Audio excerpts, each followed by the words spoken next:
খেয়ে দিয়ে অনেকক্ষণ চুপচাপ বসে এইসব ঘটনা ভাবতে লাগলো হরি। ভেবে কোনো কুল কিনারা পেল না, মাথা গরম হয়ে গেল। হঠাৎ তার নজর গেল দেওয়ালের ছবিটার দিকে। ওর পিছনে একটা গুপ্ত দরজা আছে। হরি আর দেরি করল না, জানালার পাল্লা ভালো করে এঁটে পর্দা টেনে দিল, যাতে বাইরে থেকে কেউ দেখতে না পায়। তারপর টেবিলটা দেওয়ালের গায়ে দাঁড় করিয়ে তার উপর চেয়ার তুলল। চেয়ারের উপর দাঁড়াতেই ছবি তার নাগালে এসে গেল। ছবিটা একটু ঠেলতেই সরে গেল। পিছনে ফোকর। টর্চ পকেটে নিয়ে বুক ঘষতে হাতে ভর দিয়ে সে উঠে পড়ল সুড়ঙ্গের মুখে। তারপর ছবিটা টেনে গর্তটা ঢেকে দিল। টর্চ জেলে চারধারটা দেখল সে। খুবই সংকীর্ণ একটা গলির মতো জায়গা। মাথা নিচু না করলে ছাদে মাথা ঠেকে যায়। টর্চ ফেলে কয়েক পা এগোলো হরি। গলিটা তার ঘরের সমান্তরাল খানিক দূর গিয়েই একটা সিঁড়ির মুখে শেষ হয়েছে। খাড়া সিঁড়ি, ধাপগুলো বেশ উঁচু উঁচু। পটলদা সেই পথে আনাগোনা করে, সুতরাং ভয় পাচ্ছিল না হরি। সে সিঁড়ি ভেঙে নামতে লাগলো। নামতে নামতে মনে হলো সে পাতালের দিকে নেমে যাচ্ছে, তার ঘরের মেঝের অনেক নিচে। সিঁড়ি যেখানে শেষ হলো সেখানে একটা অপরিসর ঘর। ঘরে কিছুই নেই, শুধু একধারে একটা মাদুর পড়ে আছে। মাদুরের উপর একটা দেশলাই আর কয়েকটা বিড়ি। হরি বুঝল পটল দাস মাঝে মাঝে এখানে বিশ্রাম করতে আসে। সিঁড়ির উল্টো দিকে দেওয়ালে আর একটা দরজা দেখা গেল। লোহার দরজা, বেশ মজবুত, তবে হুড়কো বা ছিটকিনি নেই। হরি দরজাটা খুলে আর একটা গলি দেখতে পেল। গলি ধরে বেশ অনেকটা সমতলে হাঁটল হরি। তারপর আচমকায় টের পেল গলি ঢালু হয়ে নিচে নেমে যাচ্ছে। নামতে নামতে ফের আরও 2-3 তলা নেমে এলো হরি। গলিটা শেষ হলো একটা গোল ঘরের মধ্যে। কোনো দরজা, জানলা, ফোকর কিচ্ছু নেই। চারিদিকে নিরেট দেওয়াল আর ছাদ। আগে হয়তো টাকা কড়ি সোনা দানা লুকিয়ে রাখা হতো এখানে। হরি টর্চ জেলে খুব ভালো করে চারিদিকটা দেখল। বিড়ির টুকরো দেখে বুঝল পটল দাস এখানেও আসে, সুতরাং এখানে নতুন কিছু আবিষ্কার করার আশা বৃথা। ফিরে আসবে বলে হরি যখন ওপর দিকে উঠছে, তখন মাঝপথে সে বাঁ দিকে আরও একটা ফোকর আবিষ্কার করল। দেওয়ালের খাঁজে খুবই সংকীর্ণ একটা ফাটলের মতো। নামবার সময় চোখে পড়েনি। হরি তাতে মুখ বাড়িয়ে দেখল ভিতরে খুব সরু একটা গলিপথ। এ পথও পটল দাসের চোখ এড়ায়নি নিশ্চয়ই। সে সন্তর্পণে ভিতরে পা দিল। এই পথটাও নিচে নেমেছে। হরি হাঁটতে লাগল।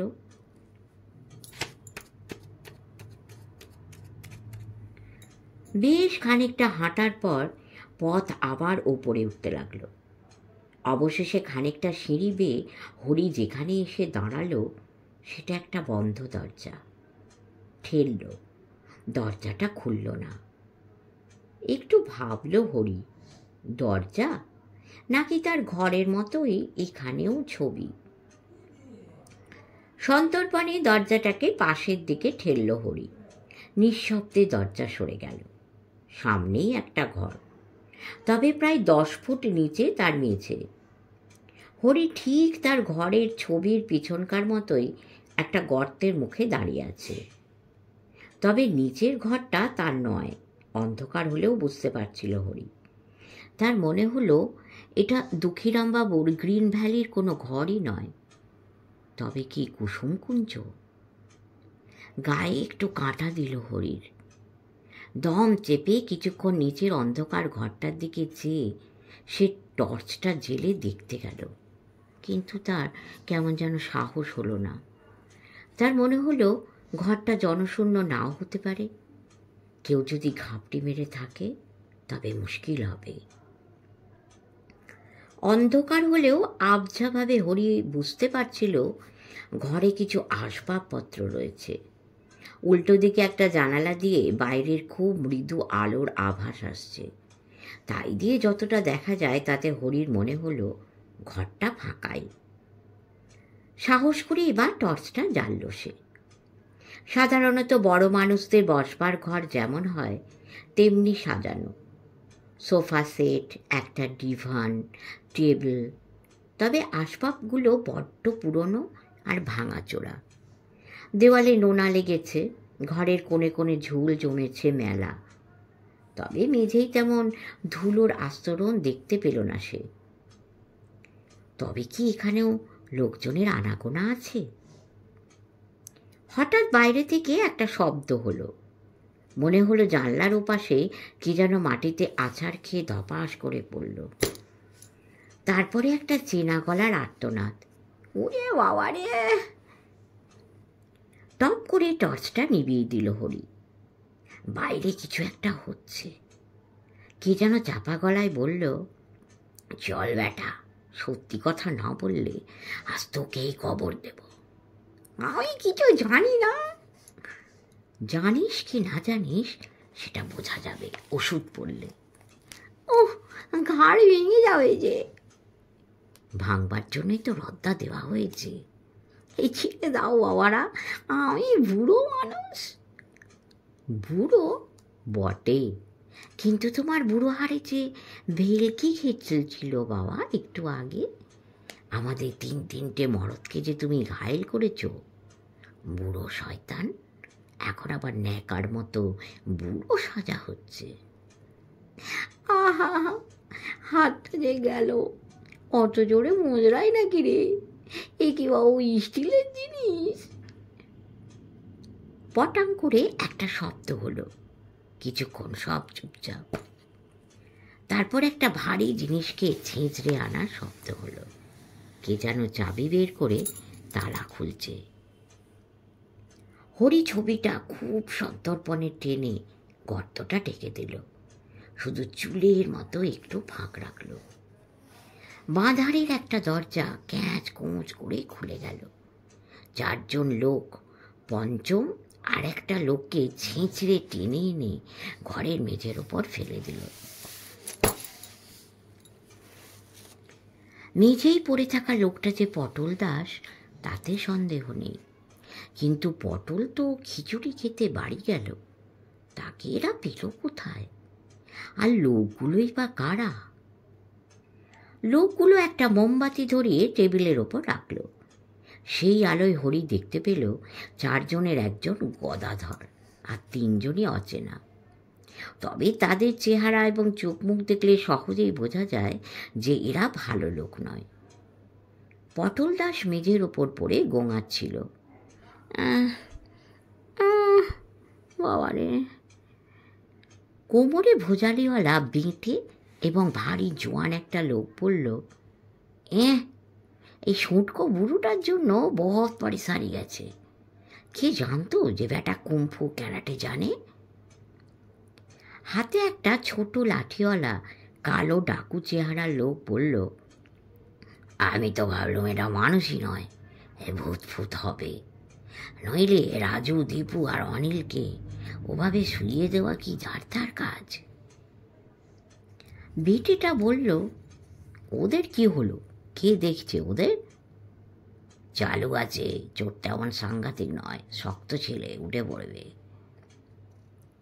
বেটিটা কিছুক্ষণ পটল দাসের দিকে চেয়ে থেকে গদাধরের দিকে চোখ তুলে বলল, গদাই, তাহলে এই লোকটাই? হ্যাঁ, হরিবন্ধুর ঘরে একেই দেখেছি। এর নাম পটল দাস, এক সময় নাম করা চোর ছিল।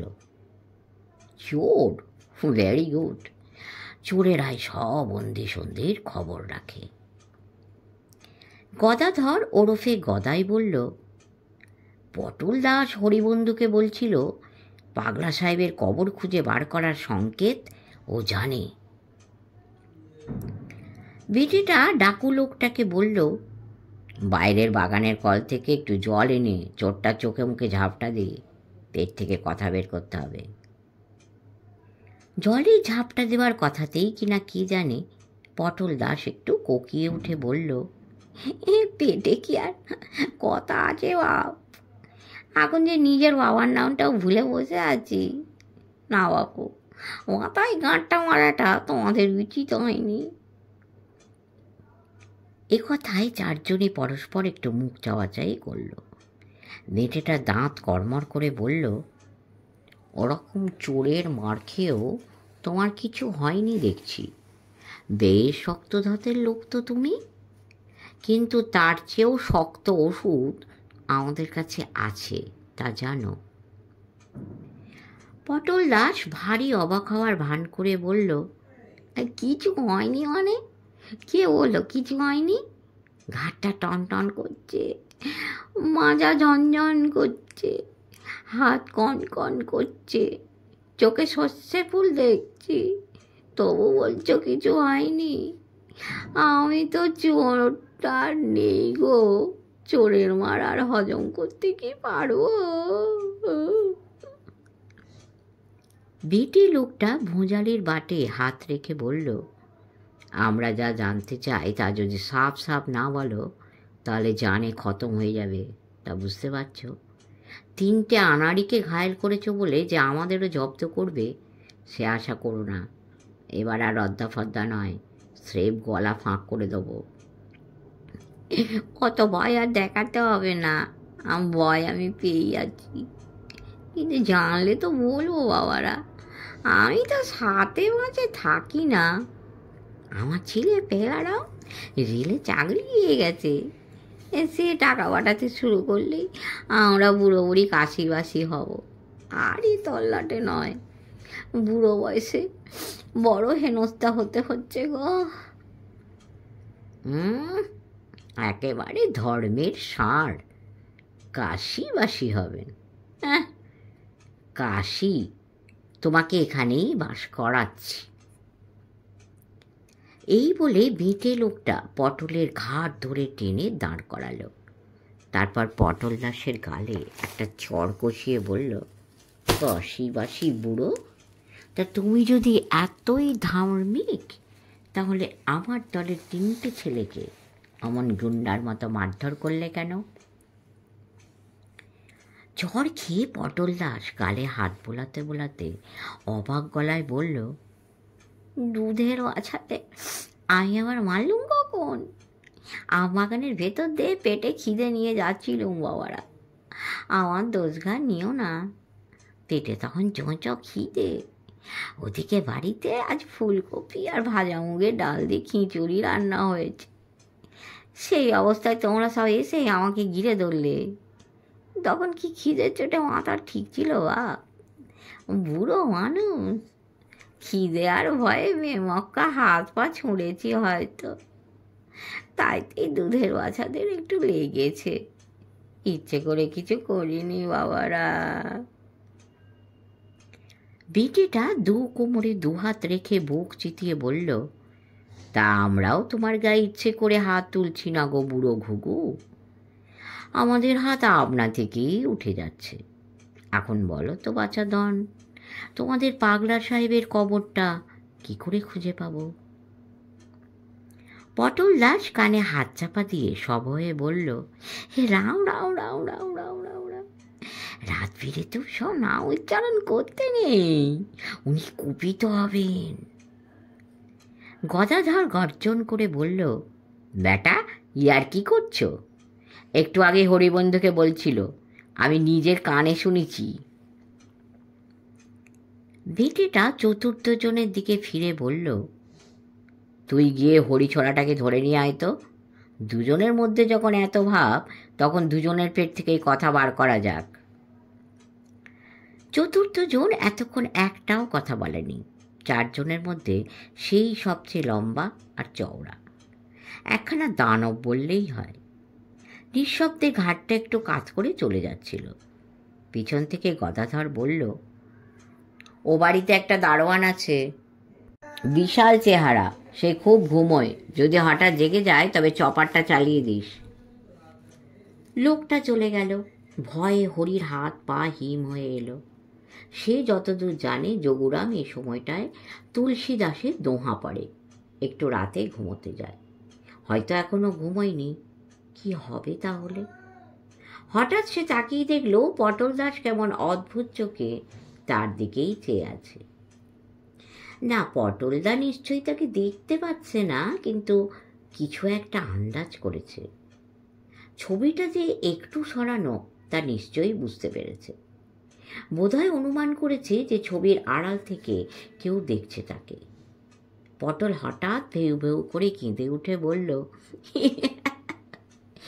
কপালে এত দুঃখ ছিল রে বেলারাম। কোথায় রে পেলা, কোথায় রইলি মা? পেলা, পেলা রে পেলা। চপ! বেটিটা গর্জন করে উঠল। কিন্তু হরির আজকাল বুদ্ধি খুলেছে। হয়তো বিপদে পড়লেই মানুষের বুদ্ধি খোলে। পটলদা যে কৌশলে তাকে পালিয়ে যেতে বলছে, এটা তার বুঝতে একটুও দেরি হলো না। পেলা মানে যে পালা, একমাত্র পটলই এটা বুঝতে পেরেছে। ছবির পিছনে কে? হরি দ্রুত পায়ে যে পথ ধরে এসেছিল সেই পথে ফিরে চলল। কিন্তু মুশকিল হলো, টর্চটা জ্বলছে না। ব্যাটারি কমজোরি হয়ে পড়েছিল। এখন একেবারেই গেছে। সামনে ঘুটঘুটটি অন্ধকার। হরি তবু সিঁড়ি ভেঙে নেমে গলিটা পেয়ে হাঁটতে লাগলো, অন্ধকারে যতদূর সম্ভব দ্রুত বেগে। কিন্তু হঠাৎ তার মনে হতে লাগলো সে ভুল পথে যাচ্ছে। আসার সময় সে অবশ্য একটা গলি ধরেই এসেছিল, অন্য কোনো সুড়ঙ্গ তার নজরে পড়েনি। কিন্তু নিবু নিবু টর্চের আলোয় গভীর অন্ধকার সুড়ঙ্গে সে আর কতটুকুই বা দেখেছে। আন্দাজে সে বুঝল এতক্ষণে তার গলির মুখে পৌঁছে যাওয়া উচিত, কিন্তু পৌঁছয়নি। ওদিকে গুন্ডাটা গেছে তাকে ধরে আনতে। যোগুরাম বাধা দিলে খুন হয়ে যাবে। তারপর গুন্ডাটা তার ঘরে ঢুকে টেবিলের ওপর চেয়ার দাঁড় করানো দেখে সন্দেহ করবে। সুড়ঙ্গের পথ খুঁজে বের করতে তার মোটেই দেরি হবে না। হরি যদি তাড়াতাড়ি ঘরে পৌঁছতে পারে এবং লাঠিটা বাগিয়ে ধরতে পারে, তাহলে হয়তো শেষ রক্ষা হয়। কিন্তু অন্ধকারে আরও মিনিট দুই জোর কদমে হেঁটেও কোথাও গলির মুখ দেখতে পেল না হরি। পথটা যেন বড্ড গড়িয়ে নামছে এবার। মাটি সোঁদা গন্ধ আসছে নাকে। হরি একটু দাঁড়ালো। মাটির তলাটা ভীষণ নিস্তব্ধ, কবরের মতো নিথর। অন্ধকার এত জমাট যে মনে হয় অন্ধ হয়ে গেছি। হরির এবার ভয় করতে লাগলো। এই অন্ধকার থেকে তাকে বেরোতেই হবে যেমন করে হোক। সে হঠাৎ প্রাণপণে দৌড়তে লাগলো। আর বিপদটাও ঘটল সঙ্গে সঙ্গে। দড়াম করে একটা হোঁচটকে ছিটকে পড়ল সে। তারপর ঢালু বেয়ে অনেকটা গড়িয়ে গিয়ে ফের ধাক্কা খেলো একটা কাঠের তক্তায়। মাথায় চোট পেল, কনুই ছড়ে গেল, হাঁটুতে বেশ লাগলো তার। মাথাটা ঝিমঝিম করায় কিছুক্ষণ চোখ বুজে বসে রইল। তারপর চোখ খুলল। আশ্চর্য, সুড়ঙ্গের ভিতরে একটা নীলচে আলো না। তাকিয়ে দেখলো তার পিছনেই একটা ছোট্ট চৌকো কপাট একটু ফাঁক হয়ে আছে। ভারী নরম নীল একটা আলো ঠিকরে আসছে ওপাশ থেকে। হামাগুড়ি দিয়ে গর্তের মধ্যে সাবধানে মুখ বাড়ালো সে। তারপর বিস্ময়ে একেবারে থ হয়ে গেল। যা দেখলো তা বিশ্বাসযোগ্য নয়। দেখলো ফোকরের নিচে চমৎকার একখানা ঘর। সাধারণ ঘর নয়, কুয়োর মতো গোল হয়ে নেমে গেছে অনেক নিচে। প্রায় 20 ফুট গভীরে ঘরখানা দেখা যাচ্ছে। নীল আলোয় ভরে আছে ঘরখানা। সেই ঘরে কিছুই প্রায় নেই। একধারে লম্বা একটা কাঠের বাক্স, অন্য ধারে একটা ডেক চেয়ার। প্রথমটা ভালো দেখতে পাচ্ছে না হরি। কিছুক্ষণ চেয়ে থাকার পর তার মনে হলো ডেক চেয়ারের ওপর রোগা একজন মানুষ শুয়ে আছে, খুব রোগা। সাদা চুল, ধবধবে ফর্সা রং, পরনে নীল রঙের একটা ড্রেসিং গাউন। লোকটা কি? ও ঘরটাই বা কোন বাড়ির?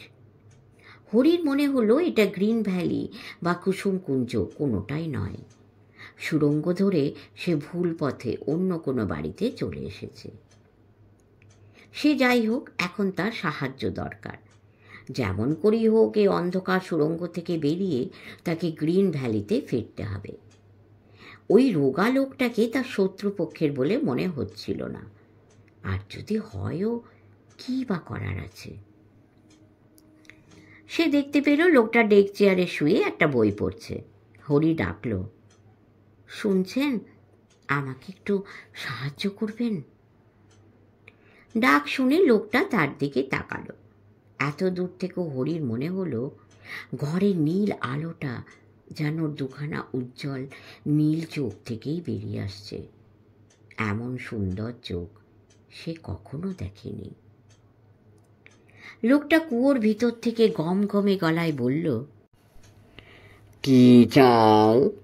এখন আমাকে বিরক্ত করো না, আমি বাইবেল পড়ছি। আমি গ্রিন ভ্যালিতে যাব, ভুল পথে এসে পেরেছি। এখানে আমার খুব বিপদ। লোকটা রোগা হাতে নিজের সাদা চুল মুঠো করে চেপে ধরে বলল, কেন যে বিরক্ত করো আমায়? যে পথে এসেছো সেই পথে ফিরে যাও। 20 পা হাঁটবার পর ডান দিকে ঘুরে যেও। ঠিক 20 পা, গুনতে যেন ভুল না হয়। দরজাটা টেনে দাও, বিরক্ত করো না। লোকটা একটু রাগী ঠিকই, কিন্তু খারাপ নয়। পটলদা নিশ্চয়ই চিনবে, পরে জেনে নিলেই হবে। হরি দরজাটা টেনে দিয়ে সুড়ঙ্গের মধ্যে দাঁড়িয়ে ঠিক 20 পা হাঁটল, তারপর ডান দিকে ফিরল। আশ্চর্যের বিষয়, ডান দিকে 10 পাও হাঁটতে হলো না, সে পৌঁছে গেল সিঁড়ির গোড়ায়। চটপট সিঁড়ি বেয়ে উঠে সে এসে দাঁড়ালো ছবির পিছনে। তারপর নিঃশব্দে ছবিটা সামান্য সরিয়ে নিচে তাকাতেই সে নিজের ঘরখানা দেখতে পেল। ঘরে আলো জ্বালানোই ছিল। ছবির নিচে টেবিলের ওপর চেয়ার তেমনি দাঁড় করানো, আর টেবিলের সামনেই সেই দানবের মতো লোকটা দাঁড়িয়ে হাঁ করে তার দিকে চেয়ে আছে। চোখ দুটো বিস্ময়ে গোল। হরি একটু সরে গেল ভিতর দিকে, অপেক্ষা করতে লাগলো। লোকটা কিছুক্ষণ চেয়ে থেকে সন্তর্পণে টেবিলের ওপর উঠল, তারপর চেয়ারের ওপরে হাত বাড়িয়ে ছবিটাকে নাড়াবার চেষ্টা করল। বল বিয়ারিংয়ের প্যানেলে ছবিটা নিঃশব্দে পাশের দিকে সরে যেতে লাগলো। হরি এই মুহূর্তটার জন্যই অপেক্ষা করছিল। হাতের টর্চটা তার বাগিয়েই ধরা ছিল। হামাগুড়ি দিয়ে বসে টর্চটা দিয়ে সে প্রচণ্ড জোরে লোকটার মাথায় মারল। লোকটা মাথাটা চেপে ধরল। একটা চাপা গর্জন ছাড়া তেমন কোনো শব্দ হলো না। আতঙ্কিত হরি টর্চটা আবার তুলল মারার জন্য, কিন্তু সেই সুযোগ হলো না। লোকটা বিদ্যুৎ বেগে হাত বাড়িয়ে টর্চ শুদ্ধ তার হাতটা চেপে ধরল। তারপর হুড়মুড় করে টেবিল, চেয়ার, হরি এবং লোকটা ছয় ছত্রকান হয়ে পড়ে গেল মেঝেতে। চোট যে খুব বেশি লাগলো তা নয়, হরি পড়েছিল লোকটার ওপর। পরেই সে লাফ দিয়ে উঠে লাঠিটা নেওয়ার জন্য যাচ্ছিল। লোকটা বাহাদুর বটে, ওভাবে পড়ে গিয়েও দমেনি। শোয়া অবস্থাতেই একটা ল্যাং মেরে ফেলে দিল হরিকে। তারপর দুজনেই দুটো ক্রুদ্ধ বাঘের মতো লাফিয়ে পড়ল দুজনের ওপর।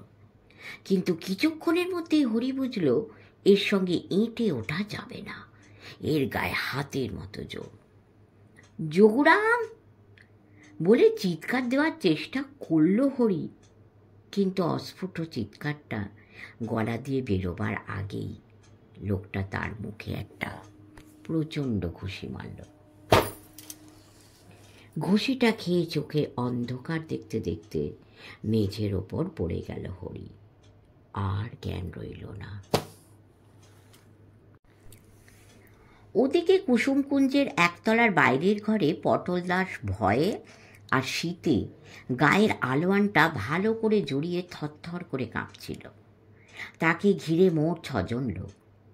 আরেকটা লোক গেছে হরিকে ধরে আনতে। এই 6 জনের মধ্যে 3 জনের অবস্থা বিশেষ সুবিধের নয়। একজনের বাঁ চোখ ফুলে ঢোল হয়ে আছে। একটা ভেজা রুমাল চোখে চাপা দিয়ে সে গোঙানির শব্দ করছে বসে বসে।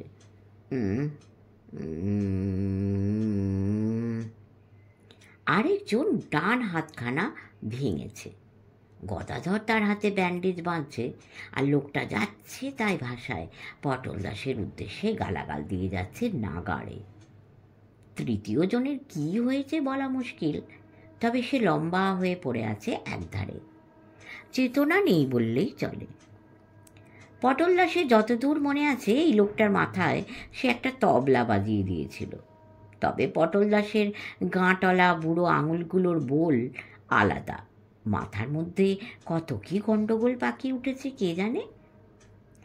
পটল হিসেব কষে দেখল এখন বলতে গেলে তার পাহারাদার 2 জন হরিকে ধরে আনতে গেছে। তাকে বাদ দিলে এদের দলের আরও 2 জন আছে বটে, তবে তারা এখন বাইরের দিকটা পাহারা দিচ্ছে। পটল দাসকে কাঁপতে দেখে বেটেটা বলল, খুব শীত করছে বুঝি? হ্যাঁ খুব। একটু পরেই গা গরম করে হয়ে যাবে, চিন্তা করো না। হ্যাঁ তা বেশ বুঝতে পারছি, তবে খামোকাই পাপের ভাগী হচ্ছেন আমি তেমন কিছু জানি না। আমরা মেলা পাপের ভাগী হয়েই আছি, আর 2-1টা পাপ বাড়লে তেমন ক্ষতি হবে না। তবে যদি পেট খোলসা করে সব বলে দাও তাহলে আর পাপটা আমাদের করতে হয় না। হ্যাঁ তা বটে, কিন্তু কথা আর আছেই বা কি, ওই হরি ছোড়ার বড্ড গপ্প শোনার নেশা। কেউ আমাকে গপ্প বলার জন্য যন্ত্রণা দেয়, তাই বানিয়ে কী সব বলছিল। আর সেই কথায় গদাধর ভায়া বাইরে থেকে শুনে ভাবলে আমি বোধহয় গোপন কথা সব হাঁস করছি। তা আমাদের সেই বানানো গল্পটাই বলো না, শুনি একটু। শুনবেন?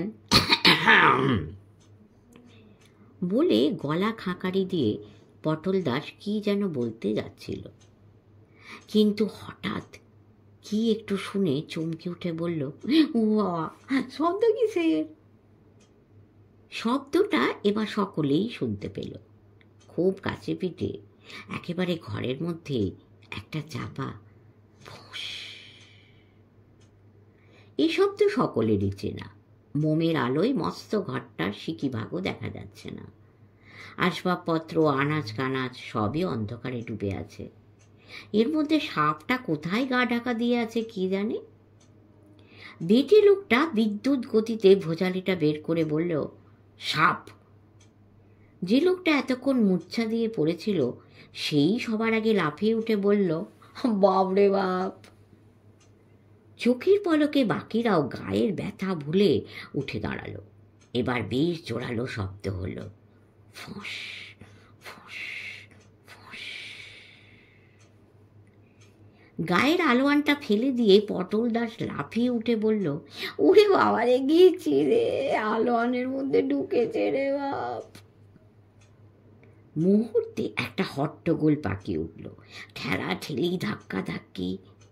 পটল দাস আলোয়ানটা তুলে ঝাড়া দিয়ে বলে উঠল, ওই ওই ওই যে গো। সঙ্গে সঙ্গে সাপের তীব্র শীষে ঘর ভরে গেল। বেটে আর তার দলবল পরিকি মরি করে ছুটল বারান্দায়। ফাঁস।